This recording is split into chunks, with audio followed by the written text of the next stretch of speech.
Oh my Lord, the light is going down and the weekend's here. Save my soul. I can feel it coming, troubles in the air. Oh my Lord, the light is going down and the weekend's here. Save my soul. Who's on with me now? Who's on with me now?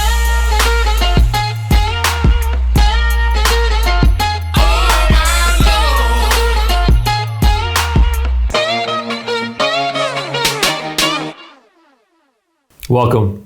My name is Steven, and this is the first episode of The Update. On this channel, we will be constantly posting new content about what's going on with Apollo Fintech projects, as well as the newly formed UAS and Stratus. Let's get straight into it. Starting with our plan going forward for the UAS and Stratus. Right now, we are seeing an unprecedented attack on freedom. An assault more brazen and more aggressive than anything we've seen in the past. For years, we have been designing and developing solutions that promote freedom of speech and freedoms as a whole. There has never been a better time to implement these measures, and that's exactly what we set out to do. This morning, I'm going to go over some of these solutions, how they fit together, and why they could be the only chance of freedom in the long term. The first is Stratus.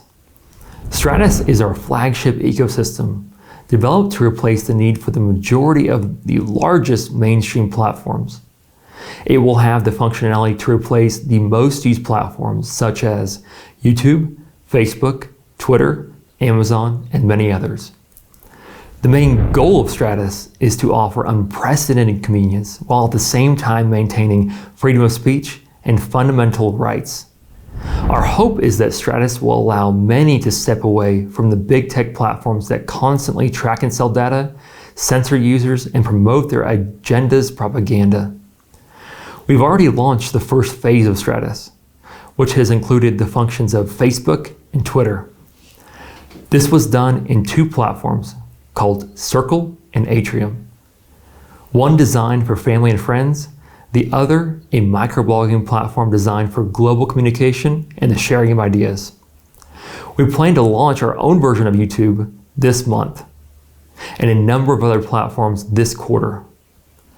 Because of the all-out assault from hosting companies and internet service providers towards unbiased platforms, we are structuring Stratus to run on our own server infrastructure for the short term and our upcoming decentralized cloud in the long term. We're in the process now of setting up a number of server stations globally that we plan to expand so that we can allow other platforms to use. By running our own servers and setting up our own long-term infrastructure outside of the mainstream market, we're creating a solution that will not only sustain us in the long term, but also many other like-minded companies.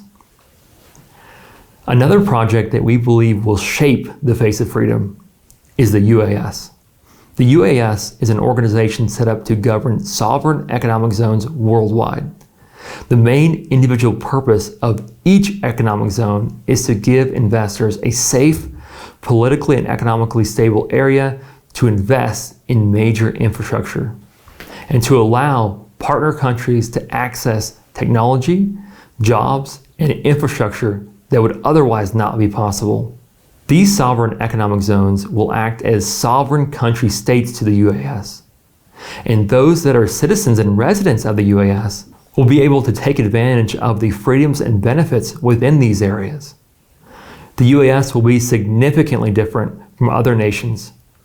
That's because the government itself is designed as a mechanism whose main purpose is to protect individual rights.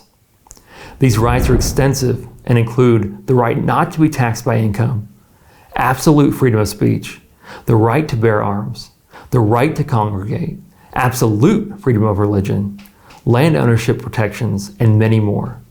The UAS will be designated from day one as a stronghold for freedom, business, and individual rights. The government structure of the UAS was designed for two main purposes.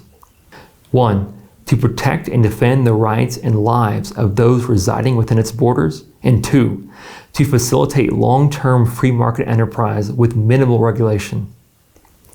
Currently, we are in serious talks with 6 nations, located across Africa, the Indian Ocean, and the Pacific Ocean. We're in the final stages with 3 of these and have interest from various other states. We also have 2 large-scale projects that will operate as states outside of this model. These will be announced soon. We understand exactly what we're up against. The weight and size of the opposition to free speech and freedom as a whole cannot be understated.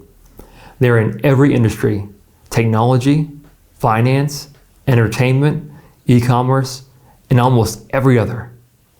Fortunately, there are still areas of the world that are not under their control, and there are ways around their services. We believe the only way to fight back against their tyranny is to give people options they have no control over, by removing the power they have through monopoly and forcing them to compete. Before we end today, I want to explain what we believe is the biggest obstacle to long-term freedom. This is the possible loss of access to financial services. Seeing this happening all over the world, with conservative bank accounts being shut down, we have developed solutions to meet this threat, and we are in the process of launching these this quarter. 3 of these solutions are: 1. Knox Bank. Knox Bank is an offshore bank that we have designed to be accessible to the average person in the average business. 2. Knox WorldPay, a peer-to-peer payment system derived from our national payment platform. And 3. Knox Bank-to-Bank. Knox Bank-to-Bank is an international bank-to-bank system built on distributed ledger technology. To date, we have had interest from 5 central banks to use this solution as an additional alternative to SWIFT. I very much look forward to going over these in detail and many other of our initiatives in the next episodes. Thank you for watching. If you're interested in more updates, please be sure to like this video and subscribe to this channel.